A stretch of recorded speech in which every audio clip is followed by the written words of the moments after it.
Suami terakhir. Bab 6816 Bab 6820.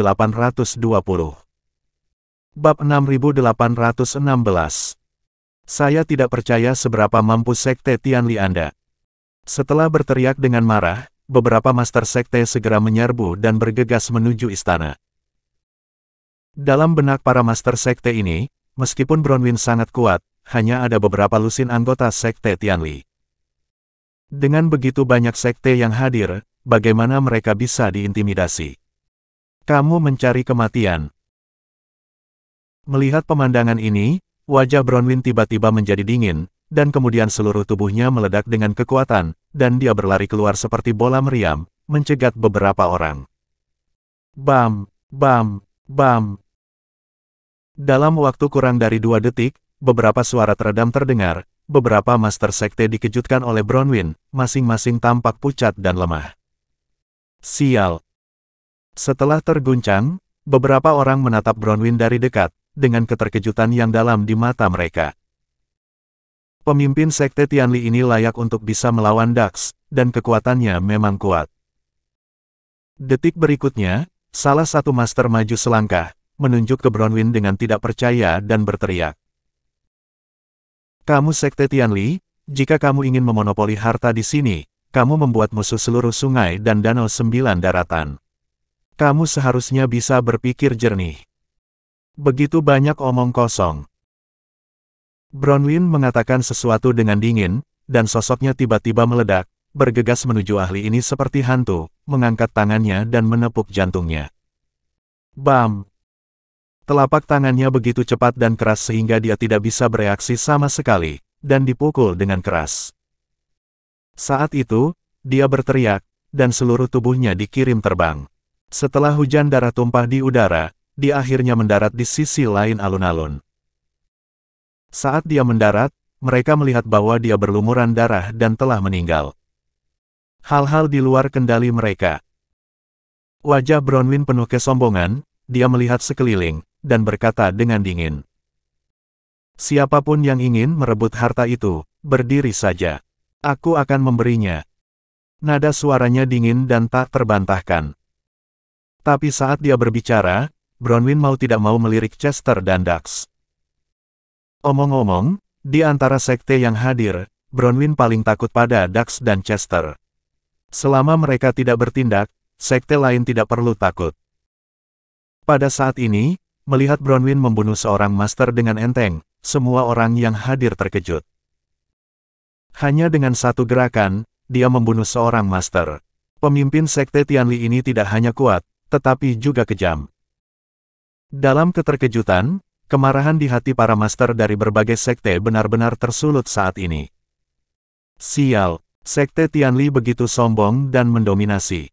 Jika mereka mendapatkan harta karun itu, apakah tidak akan ada kedamaian di dunia di masa depan? Sial, semuanya pergi bersama. Ya, ayo pergi bersama. Setelah keheningan singkat, ratusan master sekte berteriak dan bergegas menuju Bronwyn seperti air pasang.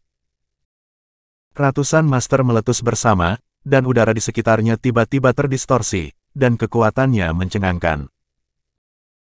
Namun, Bronwyn tidak panik sama sekali. Sebaliknya, niat bertarung tanpa akhir muncul di matanya. Bagus sekali. Karena kamu mencari kematian, maka aku akan memenuhimu. Setelah mengucapkan kata-kata ini dengan dingin, sosok Bronwyn meledak, dan menyapa para master dari berbagai sekte. Pada saat yang sama, Bronwyn meneriaki puluhan murid di belakangnya. Awasi pintunya, siapapun yang berani masuk tanpa izin akan dibunuh. Ya, Tuan. Setelah mendengar perintah itu, puluhan murid Sekte Tianli menghunus pedang panjang mereka secara serempak dan bersiap. Bam, bam, bam. Hampir dalam sekejap mata, Bronwyn bertarung sengit dengan para master dari berbagai sekte, sosoknya secepat kilat, dan dia terus mondar-mandir di antara kerumunan. Tidak hanya itu, aura dunia sekitarnya terus-menerus diserap dan menyatu dengan Bronwyn. Dalam keadaan seperti itu, meskipun ada banyak orang di setiap sekte, mereka tidak dapat melakukan apapun pada Bronwyn, sebaliknya, dia melukai banyak orang berturut-turut. Untuk beberapa saat, suara pertempuran dan benturan kekuatan terus bergema. Melihat pemandangan ini, Chester hanya bisa menarik napas dalam-dalam, diam-diam penasaran. Teknik yang dikembangkan Bronwyn ini sebenarnya sangat aneh sehingga dapat terus mengintegrasikan aura langit dan bumi di sekitarnya. Sial. Namun, Dax, di samping tidak bisa menahannya lagi, dan memarahi saat itu. Bronwyn ini benar-benar terlalu sombong. Jika saya tidak menunjukkan warna padanya, saya benar-benar berpikir bahwa Sekte Tianli mereka tidak terkalahkan. Bab 6817. Aku akan menemuinya. Setelah kata terakhir jatuh, Dax hendak bergegas maju. Chester mengerutkan kening, dan buru-buru menghentikannya. Sage hebat, jangan impulsif. Saat berbicara, ekspresi Chester berubah menjadi rumit. Kakak Chester. Dax bingung. Ada apa? Pada saat ini, Dax hampir terbakar kecemasan. Bronwyn ini tidak memiliki aturan sungai dan danau, dan terus menyakiti rekan-rekannya di sungai dan danau. Bagaimana dia bisa hanya menonton? Chester menarik napas dalam-dalam dan berkata perlahan. Meskipun Bronwyn ini sangat kuat, tetapi dengan begitu banyak master untuk menghadapinya, bukan lagi giliran kita untuk mengambil tindakan. Apa yang harus kita lakukan sekarang bukanlah merebut harta, tetapi menemukan Debra dan yang lainnya secepat mungkin. Setelah berbicara, Chester berhenti, dan matanya tertuju ke bagian dalam istana. Selain itu, saya selalu merasa ada yang salah dengan istana ini. Jika ini benar-benar harta karun, mengapa diletakkan di tempat yang begitu jelas dan orang bisa melihatnya secara sekilas saat mereka berdiri di luar? Ini. Mendengar kata-kata Chester, Dax juga menjadi tenang, tanpa sadar melihat ke cahaya merah yang berkedip-kedip di istana, menggaruk kepalanya dan berkata, "Itu benar, cahaya merah ini tidak terlihat seperti permata, tapi apa itu, saya tidak bisa mengatakannya lagi." Keok, keok. Saat dia berbicara, dia mendengar suara aneh datang dari istana. Suara itu datang begitu tiba-tiba sehingga Chester dan Dax terkejut sesaat. Pada saat yang sama, Bronwyn, yang sedang bertarung, dan para master dari berbagai sekte itu juga berhenti tanpa sadar, dan melihat ke istana secara bersamaan. Suara apa barusan? Sepertinya ayam berkokok, tapi sepertinya bukan. Mungkinkah ada binatang buas di sini? Dalam keadaan linglung, banyak orang mau tidak mau berdiskusi. Keok, keok.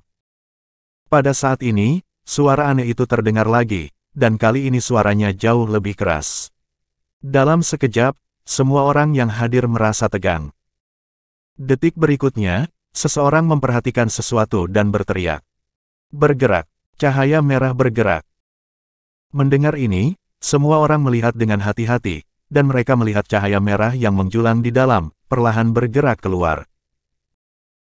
Melihat situasi ini, puluhan murid Sekte Tianli yang menjaga pintu, tidak tahan rasa penasaran, dan perlahan mendekat untuk mengamati, bahkan salah satu murid langsung masuk. Arg! Begitu dia masuk, murid itu melolong, dan kemudian, kabut darah menyembur keluar. Melihat situasi ini, wajah semua orang yang hadir berubah. Memang ada sesuatu di dalam. Binatang apa? Chester mengerutkan kening dan mengangguk diam-diam. Sepertinya saya menebak dengan benar. Cahaya merah itu memang bukan harta, tapi mata binatang buas. Tepat ketika semua orang terkejut, tangisan aneh lainnya datang dari dalam, dan kemudian sosok hitam besar keluar dengan cepat. Itu adalah agas beracun. Itu terlihat seperti kelabang, tetapi jauh lebih beracun daripada kelabang. Dan agas beracun di depannya sepanjang 100 meter, bersisik, dengan ratusan pasang cadik merangkak dengan cepat, membuat kulit kepala orang mati rasa, dan sepasang mata bersinar dengan cahaya merah haus darah. Terutama pada karapas hitam di punggung, terdapat cincin emas yang tersebar merata, menambahkan sedikit momentum ganas. Saat agas beracun muncul, suhu di sekitarnya turun sedikit. Hiss. Melihat adegan ini, penonton kaget, menatap agas beracun di cincin emas, masing-masing tersentak. Agas. Agas besar yang beracun. Seluruh tubuh ditutupi dengan cincin emas. Mungkinkah itu agas beracun dengan cincin emas yang tercatat di buku kuno? Ya Tuhan, bukankah agas beracun cincin emas memiliki keterampilan unik ribuan tahun yang lalu? Aku tidak menyangka akan melihatnya di makam bawah tanah, dan itu sangat besar. Itu pasti telah hidup setidaknya selama 1000 tahun. Sementara semua orang yang hadir berseru, mereka merasakan aura berbahaya yang menyebar dari agas beracun cincin emas, dan merasakan jantung mereka berdetak lebih cepat. Anda harus tahu bahwa agas beracun terbesar yang tercatat di buku kuno tidak lebih dari belasan meter. Dan yang di depannya panjangnya lebih dari 100 meter, benar-benar di luar persepsi semua orang. Apa yang membuat semua orang semakin ketakutan adalah bahwa mereka jelas merasa bahwa agas beracun di depan mereka sangat kuat, hampir tak terduga. Bab 6818. Oh, ternyata itu adalah alam melampaui kesengsaraan. Pada saat ini, Chester juga memiliki wajah yang bermartabat. Melihat agas beracun cincin emas, hatinya sangat terkejut. Agas beracun ini hampir siap menjadi roh. Chester berpengetahuan luas dan berbakat, dan tahu sedikit tentang agas beracun. Agas beracun di depannya jelas merupakan yang terbesar yang pernah ada. Menurut catatan di buku-buku kuno, karena kendala lingkungan, panjang agas beracun tidak boleh lebih dari 10 meter, yang merupakan batasnya. Dan yang di depannya bisa mencapai lebih dari 100 meter, itu sungguh luar biasa. Saat ini, Chester tidak mengetahui bahwa agas beracun ini dibesarkan oleh Raja Penyihir dengan cara yang unik. Setelah Raja Penyihir meninggal, agas beracun tersebut dikubur bersama di dalam makam dan menemani peti mati Raja Penyihir. Selama ribuan tahun, agas beracun ini terus-menerus menghisap roh-roh jahat di makam kuno tersebut, sehingga tumbuh begitu besar. Sialan. Pada saat ini, Dax berdiri di sana, menatap nyamuk beracun, dan juga terkejut. Ternyata cahaya merah yang baru saja menyala adalah mata agas beracun yang begitu besar. Saat dia mengatakan itu, Dax menepuk dahinya, dan berkata dengan temperamen. Untungnya, Saudara Chester memiliki pandangan jauh ke depan dan tidak masuk untuk menyelidiki barusan. Jika tidak, saya khawatir nasib buruk akan terjadi. Oh. Pada saat yang sama, Bronwyn yang tidak jauh juga tercengang saat melihat agas beracun yang begitu besar. Pada saat yang sama, ada juga ketegangan yang tidak bisa dijelaskan di hatinya. Dengan agas beracun yang begitu besar, akan sulit untuk menaklukkannya dengan seluruh kekuatannya, apalagi murid-murid itu. Berpikir pada dirinya sendiri, Bronwyn buru-buru berteriak pada murid-murid Sekte Tianli yang menjaga pintu. Lari, lari. Namun, ketika lusinan murid itu melihat raksasa yang begitu menakutkan, mereka semua berdiri di sana dengan tercengang, tidak bergerak. Keok. Pada saat ini, agas cincin emas beracun mengeluarkan jeritan dingin, dan dengan cepat berenang menuju murid Sekte Tianli, ratusan pasang cadik bersinar seperti pisau tajam. Arg. Lusinan murid Sekte Tianli tidak bereaksi sama sekali, mereka langsung terbungkus di tengah oleh tubuh besar agas beracun, dan mereka tercabik-cabik oleh kaki tajam satu per satu, mengeluarkan lolongan yang menyedihkan. Dalam sekejap mata, puluhan murid Sekte Tianli jatuh ke genangan darah satu per satu, dan meninggal secara tragis. His. Melihat pemandangan ini, para master dari semua sekte yang hadir tidak dapat menahan diri untuk tidak terengah-engah, dan kaki mereka menjadi lemah. Ini, agas beracun cincin emas ini terlalu menakutkan. Sial. Tapi Bronwyn, yang mengambang di sana, memiliki wajah yang sangat jelek, dan terkejut serta marah di dalam hatinya. Lusinan murid ini semuanya dengan susah payah dikembangkan olehnya, mereka adalah masa depan Sekte Tianli, dan mereka mati begitu saja. Binatang nakal. Detik berikutnya, Bronwyn meraung dengan marah, energi internal seluruh tubuhnya meledak, dia mengangkat tangannya dan mengeluarkan bola api, dan dengan kejam melemparkannya ke agas beracun cincin emas. Nyala api ini mengandung 80% kekuatan dan kemarahan Bronwyn, dan itu sangat kuat.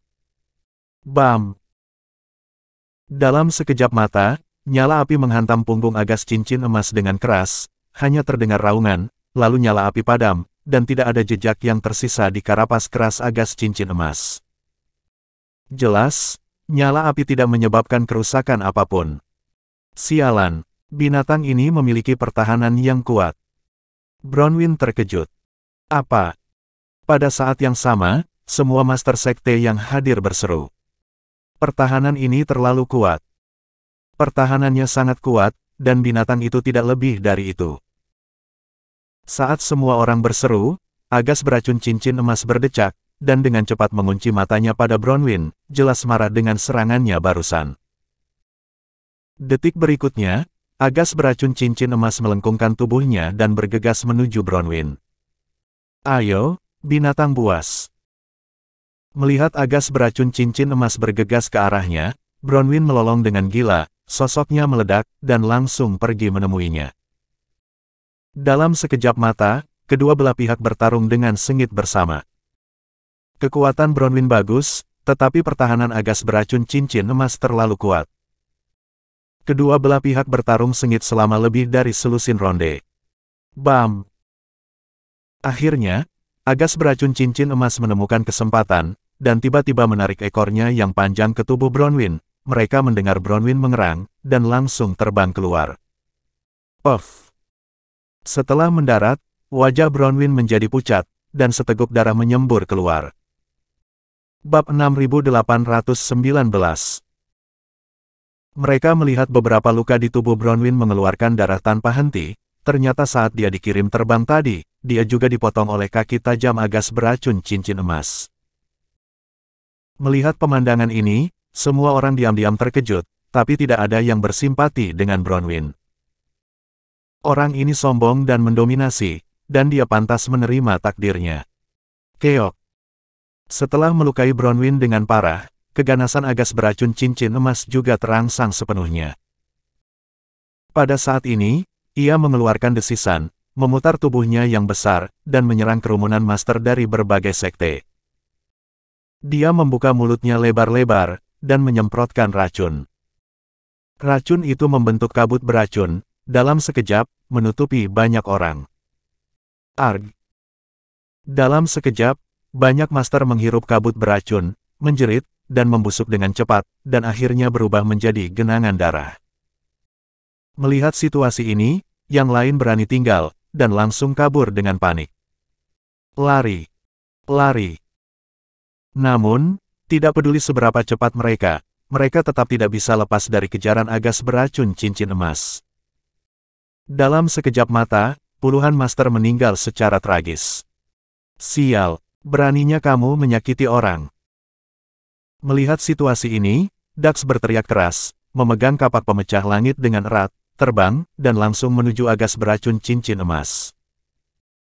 Omong-omong, Agas beracun cincin emas sangat kuat, dan Dax tidak yakin di dalam hatinya.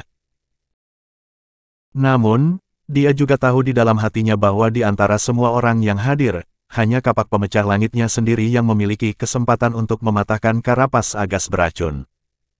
Sage Agung, aku akan membantumu. Melihat Dax bergegas, Chester tidak bisa menahan diri untuk tidak berteriak, dan kemudian bergegas juga, melawan Agas beracun cincin emas bersama dengan Dax. Boom! Boom! Boom! Deru pertempuran sengit antara kedua belah pihak terus bergema di alun-alun. Di sisi lain, Patrick dan Debra jatuh dengan cepat, dan akhirnya mendarat setelah lebih dari 10 detik. Saat mendarat, Patrick dengan enggan bangkit, melihat sekeliling, dan tertegun sejenak. Dia melihat ada gua bawah tanah yang besar di depannya, gua itu berliku, dan dia tidak tahu kemana arahnya, dan di sebelahnya ada sungai bawah tanah. Sial! Melihat pemandangan ini, Patrick mau tidak mau mengutuk secara diam-diam. Hari ini benar-benar sial. Saya datang ke makam kuno ini, saya tidak mendapatkan harta apapun, dan saya hampir mati. Oh! Tepat ketika Patrick sedang mengeluh, Debra mengerang pelan di belakangnya. Jelas, jatuh dari atas membuatnya terbangun.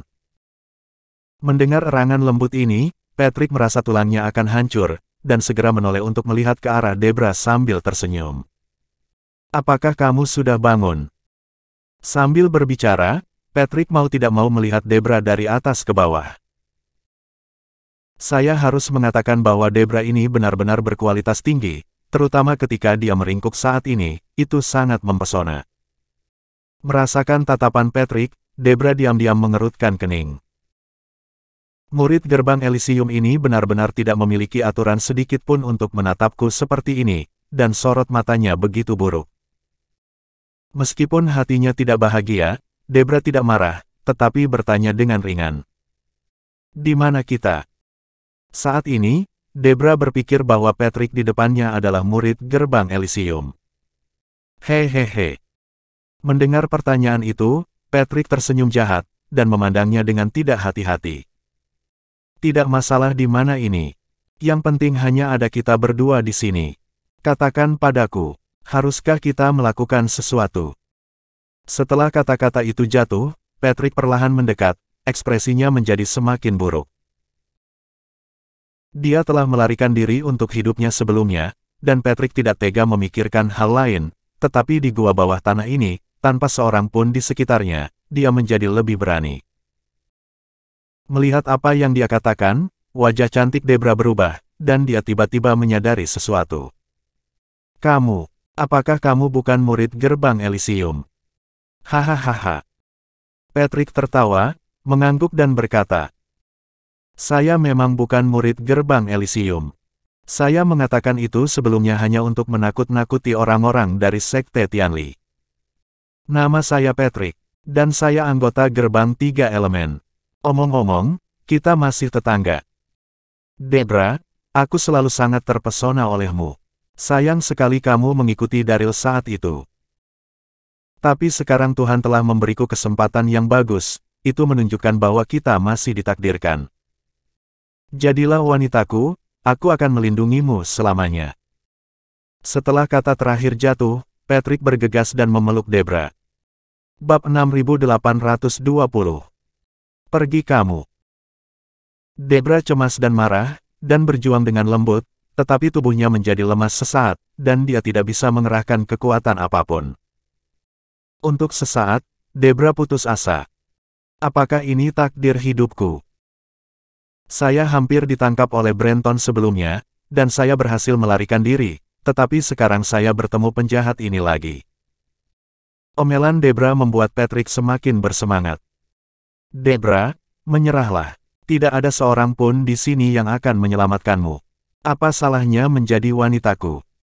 Setelah itu, Patrick akan melangkah lebih jauh. Berhenti. Namun, pada saat ini, suara wanita yang dingin datang dari belakang. Suara ini jelas dan menyenangkan, tetapi tidak diragukan lagi. Oh, apakah ada orang lain di sini? Mendengar suara itu, Patrick tertegun sejenak, dan dengan cepat menghentikan gerakannya dan menoleh ke belakang. Melihat ini, dia langsung terpana. Dia melihat sosok ramping berdiri dengan tenang beberapa meter jauhnya. Fitur wajah yang indah dan lekuk tubuh yang menawan, dibandingkan dengan Debra yang berada di sampingnya, mereka memiliki kelebihannya sendiri. Wanita itu adalah Cheers Newman. Sebelumnya, Cheers dan Zhu Xiansheng jatuh ke dalam jebakan bawah tanah setelah secara tidak sengaja membuka makam kuno tersebut. Saat itu Zhu Xiansheng dipindahkan ke tempat lain, sedangkan Cheers jatuh ke dalam gua bawah tanah ini. Gua Kares bawah tanah ini sangat besar, Cheers tidak keluar setelah menjelajah lama, hanya lewat di dekatnya, mendengar gerakan di sini, segera datang untuk memeriksa. Melihat bahwa Patrick akan menggertak Debra, dia langsung memarahi. Ada kecantikan lain. Pada saat ini, mata Patrick lurus, dan hatinya sangat bersemangat. Sepertinya saya beruntung, Tuhan mengirim wanita cantik lainnya. Saat ini, di dalam hati Patrick, dia berpikir bahwa wanita cantik di depannya adalah murid salah satu sekte yang tidak sengaja jatuh. Cek, cek, cek. Akhirnya, Patrick mendapatkan kembali ketenangannya, menatap Cheers dengan tidak hati-hati, dan menghela nafas sambil tersenyum. Cantik, kamu berasal dari sekte mana? Melihat wajahnya, Cheers tidak repot-repot menjawab, tetapi dengan cepat mengangkat tangan gioknya, dan menamparnya dengan keras. Tamparan ini tampak ringan, tetapi secepat kilat. Plak. Pada saat itu, Patrick tidak punya waktu untuk bereaksi sama sekali. Dia hanya merasakan kekaburan di depan matanya, dan kemudian dia tersapu oleh kekuatan yang menakutkan. Dengan dengusan teredam, tubuhnya terbang seperti layang-layang dengan tali putus. Terbang lebih dari 10 meter jauhnya, Patrick jatuh langsung ke sungai bawah tanah, memercikkan percikan air, dan langsung terendam oleh sungai. Melihat adegan ini, Debra terkejut sekaligus senang, tapi pada saat yang sama diam-diam menghela napas lega. Itu sangat berbahaya barusan, dan saya hampir kehilangan reputasi saya. Merasa emosional di dalam hatinya, Debra berkata dengan gembira kepada Cheers. Terima kasih, Nona Newman. Keduanya adalah dewi terkenal di dunia, dan dengan hubungan Daryl, mereka secara alami mengenal satu sama lain. Itu kamu. Saat ini, Cheers berjalan beberapa langkah, lalu melihat wajah Debra dengan jelas, dan langsung terkejut. Kamu, kenapa kamu di sini? Saat bertanya, Cheers sangat terkejut.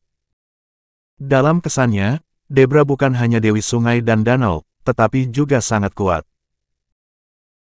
Di seluruh sungai dan danau 9 daratan, keberadaan 10 kekuatan mutlak, tetapi saat ini sangat tertunduk, dia hampir dikotori oleh sampah tak tahu malu barusan. Merasakan mata aneh Cheers, wajah Debra memerah, dan dia berkata dengan malu. Ada fenomena langit dan bumi di sini. Saudara Chester, saya, dan sekte lain datang untuk menyelidiki, dan ternyata. Dalam beberapa menit berikutnya, Debra menceritakan apa yang terjadi padanya. Ternyata seperti ini. Mengetahui situasinya, Cheers mengangguk, dan pada saat yang sama diam-diam kaget.